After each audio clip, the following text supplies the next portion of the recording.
Freddie Freeman celebrated his 34th birthday in style. He had a home run, he had a double. He is 5 doubles away from becoming one of the few handful of players ever with 60 doubles in a season. And what's crazy is he's not going to finish top 2 in MVP, and neither will Matt Olson, who also went yard. Kris Bryant, he faced off against his former team, the Cubs, so of course he had his best game in months. And the Yankees, they're going for their first doubleheader sweep in Fenway since 2006. All of that in today's MLB Recap, a series in which we recap every single game almost every single day. And just a reminder, use code Fuzzy on SeatGeek to save 20 bucks off. All right, so we're going to talk about the AL West in just a second because there's a big update from that division. But first, we had some playoff baseball in September. This Braves and Philly series was everything we could have ever hoped for and more. Nick Castellanos, he now has 23 home runs, but he also has 36 doubles to go along with 90 RBIs, and there's some history. Matt Olson now has 51 home runs and 128 RBIs. He ties Andrew Jones for the most home runs and RBIs in a single season. I mean, that's crazy. Andrew Jones back in the day was insane.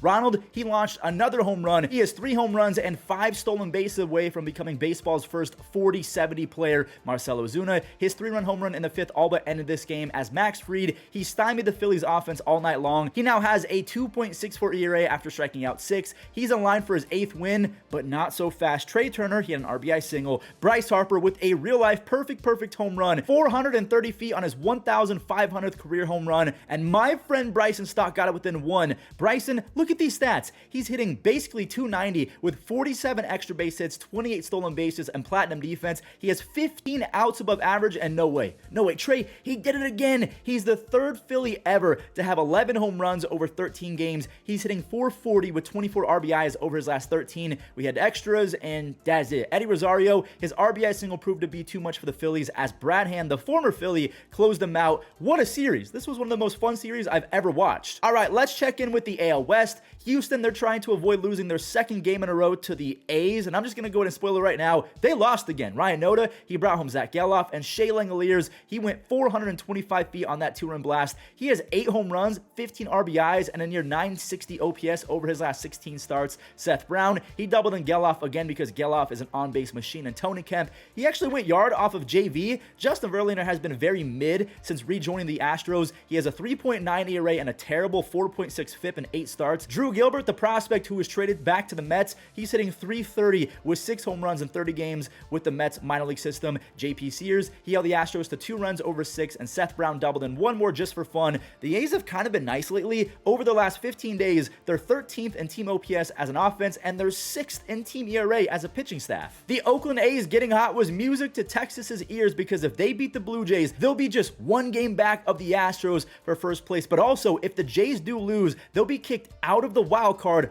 by the Rangers. So in this one single series, so much is on the line. Robbie Grossman, he has always crushed lefties. He popped off for a 2-run home run, and Mad Max, he was dealing. He got through 5 1/3 shutout on just 3 base hits, but unfortunately, his night was cut short. He had to leave with a spasm in his triceps. I mean, there's not an update right now at the time of his recording in regards to if he's going to miss any time, but I hope that he's all right. His offense had his back as Josh Smith doubled in Tavares, and then Josh Smith was brought home on a Corey Seager double. Corey Seager has 4 doubles over his last 3 games, and he's leading the American League with 39 doubles, even though he's missed 43 games. If he played every single game, he might be challenging, I think it's Babe Ruth, for the most extra base hits in a single season. A Travis Gronkowski 2-run single ensured that Davis Schneider's home run could not rally the troops. 6 runs was way too much for the Jays. By the way, Davis Schneider now has 8 home runs, 20 RBIs, and a 2.4 WAR in his first 20 games. He's having one of the best starts ever to a career, but the Jays do lose 6-3. The Rangers have now won 4 games in a row, and they have officially kicked the Blue Jays out of the playoffs. Seattle, they're trying to snap a 4-game losing streak, and for the sake of brevity, they embarrassed the Angels 8-0. I'll go ahead and spoil it. RBI singles from Suarez in France got the barrage of scoring going. JP Crawford, a 3-run base clearing double to make it 6-0. That was JP's 30th double. He has an insane 380 on base percentage. J-Rod, he stayed scorching hot with 2 more base hits. That's an RBI single. All of that was for rookie Brian Wu, who shoved for nearly 6 shutout. He went 5 2/3,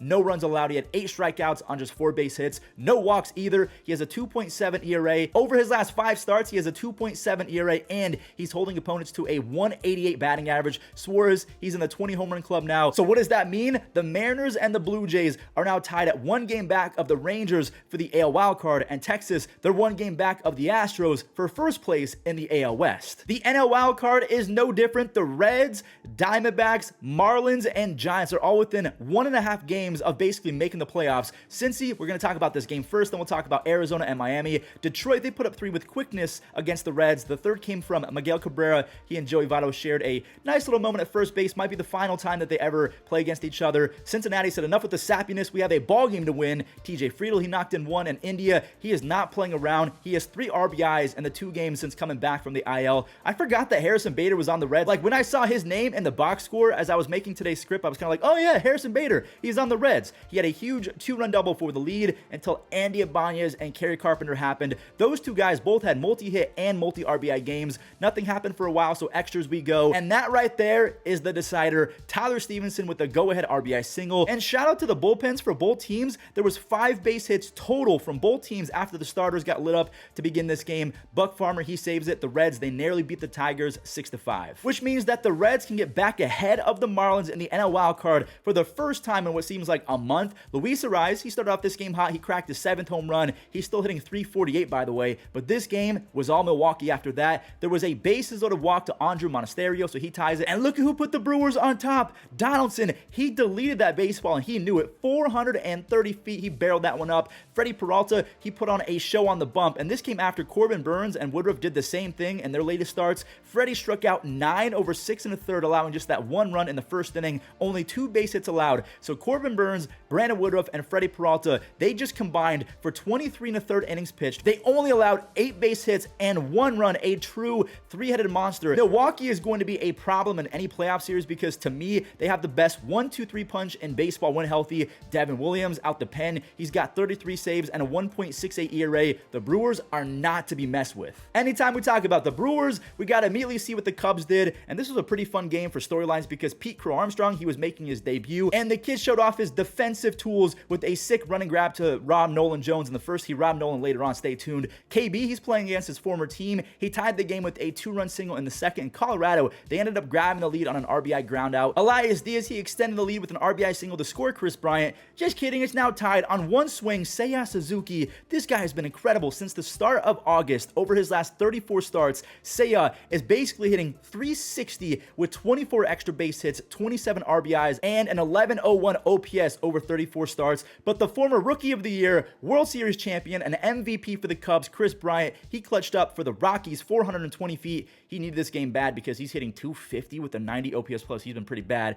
Pete Crow Armstrong, he might mess around and win 10 Gold Gloves. Seriously, he could be the next Kevin Kiermaier. He ran at an elite 30.7 feet per second to Rob Nolan Jones again. Colorado, they're going to pick up a win against the Cubs in Coors as Justin Lawrence, he struck out 2 for his 11th save. The Cubs, they fall to 4 games back of first place in the NL Central. But good news for the Cubs, they're still in the playoffs via the NL wildcard, and the same thing for the Diamondbacks. They're not going to win the NL West, but they have a chance to make the playoffs in the wildcard. Arizona has to win, otherwise they'll just be 1 game ahead of the Reds, and the Reds have now won 2 games in a row. And even though Ketel Marte had a fun RBI triple, the Mets rookie super prospect Ronnie Mauricio had even more fun. 440 feet to the 3rd deck, I think, for his first career home run. He knew it too. That was a prodigious bat flip. Alonso, he almost mashed him in the 5th inning. He went 425 feet. He's up to 44 home runs and 105 RBIs. He has 190 home runs and a 140 OPS plus through his first 5 seasons. Goodness gracious, Pete Alonso. All of that run support was for Jose Butto, who only allowed 1 run over 5 innings. He struck out 7 on just 2 base hits. Shout out Jose Butto. Francisco Alvarez, he's up to 23 home runs. And remember, he turned 21 this year. He's going to be so good for quite some time. Ottavino has 10 saves. Look at the Mets beating the Diamondbacks 7-4. Adam Wainwright has been stuck at 198 career wins for like 2 months now, so naturally, he's going to beat the Baltimore Orioles, one of the best teams in baseball, and they couldn't sniff him last night. Goldie, he helped out with a tomahawk home run. That ball was nearly 5 feet off the ground when he made contact. Richie Palacios, he sent one out as well. His brother went yard for the Pirates, so stay tuned for that. Adam Wainwright tossed 4 shutout innings before nearly botching it in the 5th.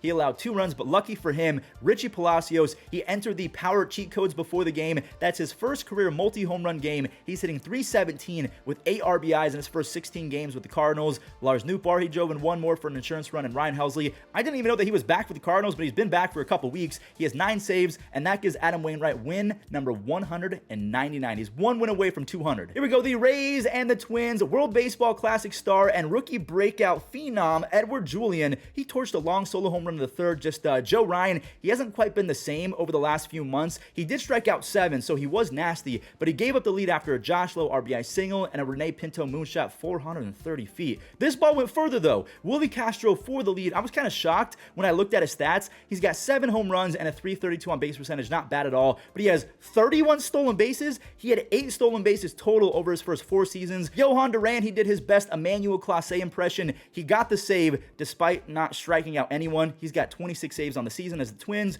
they beat the Rays 3-2. If Minnesota wins, Cleveland wins. If Cleveland loses, Minnesota loses, and the trend continued yesterday. The Guardians just cannot gain any ground in the Central. That 5th inning home run from Blake Sabol was the only run allowed by Cal Quantrill all night. No cheapie either, 420 feet for his 13th home run. In the very next frame, Cleveland, they finally got rewarded for playing Tyler Freeman. A 2-run double untied it and put Cleveland up 3-1, but we all know 3-1 leads are very scary for us Cleveland fans. Blake Sabol, he wanted another one. He hit one to dead center off of Clase, but thank you, Miles Straw. He's an all-time bad hitter, but defensively, he's rock solid. Clase, he does notch his 40th save, so back-to-back seasons with 40 saves, but yet again, he didn't strike out anyone. He has 1 strikeout total over his last 7 appearances. The Guardians are just a perfect team to grab saves, but honestly, Clase, He's been good, but not very impressive this year. The Padres and the Dodgers. Freddie Freeman, like we mentioned in the intro, he celebrated his 34th birthday in style, and he wanted to remind Braves fans that he's also insane. Now, he doesn't have 50-plus home runs like Olsen, but he's hitting .339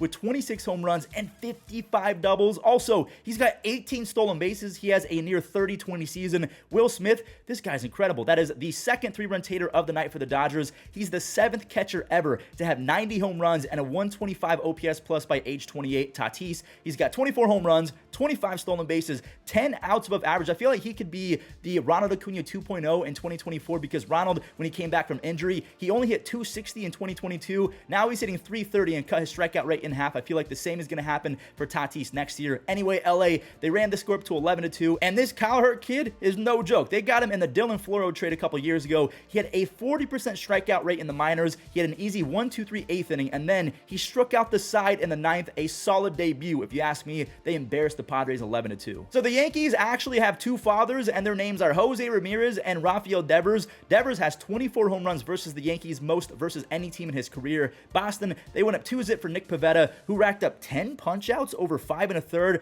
But New York, they snatched the lead back and ruined his near masterclass. DJ, he laced an RBI double. And then Gleyber Torres, his 2-run single put Game 1 on ice. New York's bullpen was nails. They allowed 1 hit over the final 3 innings. Now, I kind of just lied because Clay Holmes, he didn't allow a base hit, but he walked 3 hitters to load the bases, and then Verdugo bails him out by swinging at the first pitch. That's a game-ending double play. Not smart baseball from Verdugo right there. So if New York wins game number 2, they'll officially be out of last place for the first time it feels like months. I think his name is Cedon Rafael. If I botched that first name, I am so sorry, but that is first career home run. It should have counted as 2 because my goodness, that thing was crushed. He can also fly on the bases. Carlos Rodon, he was able to breathe and stay focused. He went the next hour and a half without allowing a run. He turned in his best start as a Yankee in my opinion. 9 strikeouts, only 3 base hits, but again, I kind of lied. He walked 4, which is not good at all. Estevan Florial, he ended up tying it in the 5th on a single, and then Jake Bauer's RBI groundout put the Yankees up 1. Make it up 2 after a Gleyber single, and yeah, it's 4-1 Yankees after a catcher's interference. For the first time since 2006, I was 10 years old, the Yankees, they swept the Boston Red Sox in Fenway in a doubleheader. One more doubleheader to go over. The Royals were taking on the White Sox in one of the most important series of the year. Now, obviously, I'm joking because both teams sucked,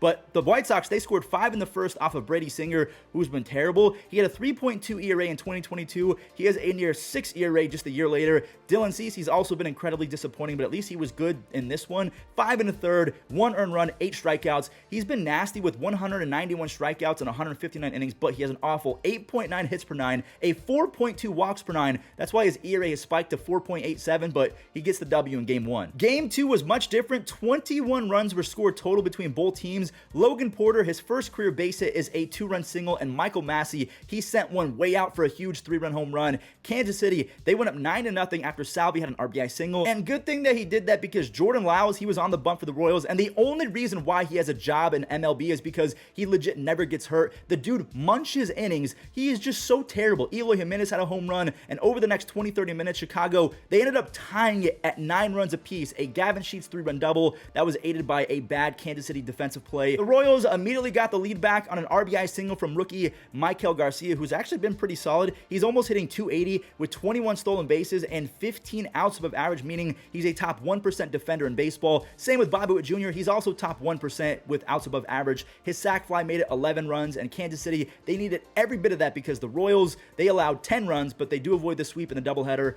And yeah, moving on. So we talked about Richie Palacios. Now we're going to talk about his brother, Josh Palacios. He's been a power stud for the Pirates lately. After that 2-run home run, he's got 6 home runs and 16 RBIs over his last 21 games, but he's only hitting 191. So at least when he does make contact, he's making it count. I didn't even know that Bailey Falter was on the Pirates, but he was extremely efficient. He carved up the Nationals all afternoon. He held the Nationals to 1 run over 6. He got through 6 innings on just 67 pitches.